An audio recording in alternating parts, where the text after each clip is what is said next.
ধন্যবাদ। শত শত বছর ধরে চলে আসা বগুড়ার মহাস্থান ঘরের শাহ সুলতান বলখি রহমতুল্লাহ মাজার শরীফের ওরস শরীফ চলে আসছে এবং আমরা দেখতে পাচ্ছি এই মাজার শরীফ উপলক্ষে মাজার শরীফে যে ওরস এই ওরসে আপনার প্রতি বৈশাখ মাসের শেষ বৃহস্পতিবারে এই ওরসটা হয় এবং এখানে কিন্তু আমরা একটা জিনিস দেখতে পাই যে হাজার হাজার মানুষ বিভিন্ন জায়গা থেকে আসেন। বাংলাদেশের সেই চট্টগ্রাম থেকে শুরু করে এদিকে পঞ্চগড়, আপনি যেখানেই যান সেখানেই মানে যাবেন, জিজ্ঞেস করলেই বোঝা যায় যারা বিভিন্ন স্থান থেকে এসেছেন।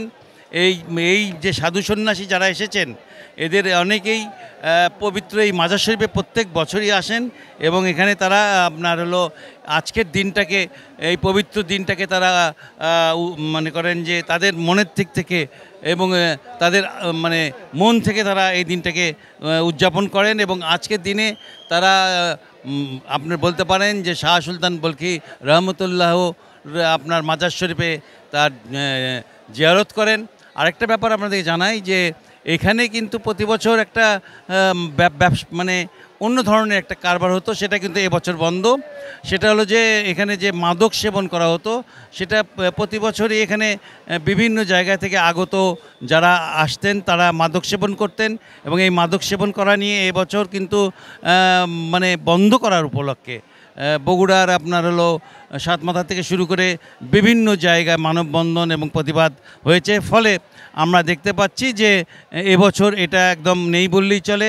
এখানে যারা এসছেন তারা বিস্তীর্ণ এলাকায় ছড়িয়ে ছিটিয়ে বসে আছেন এবং তারা আপনার এখন এই মুহূর্তে তারা গরমে অস্থির, যে কারণে তারা অনেকেই আপনার হলো ঠান্ডা হওয়ার জন্য বাতাস খাচ্ছেন, পাখা দিয়ে বাতাস করছেন।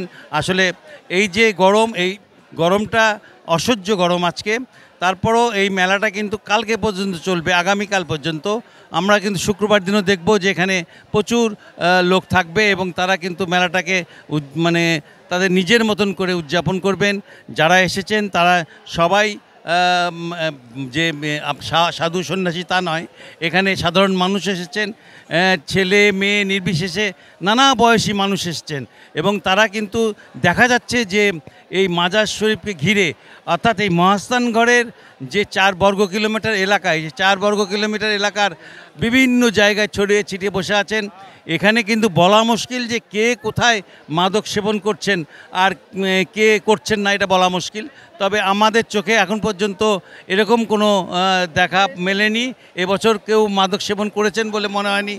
আমরা এবার দেখছি যে একটু অন্যরকম হচ্ছে এবং সেই মাজার শরীফের যে পবিত্রতা, সেই পবিত্রতা রক্ষা করার জন্য মানুষের ভিতরে কিন্তু বলতে পারেন যে আপ্রাণ চেষ্টা আছে এবং তারা কিন্তু এখানে বসে সারাদিন এই যে সকাল থেকে বসে আছেন, তারপরেও কিন্তু রাত অবধি তারা এখানে থাকবেন।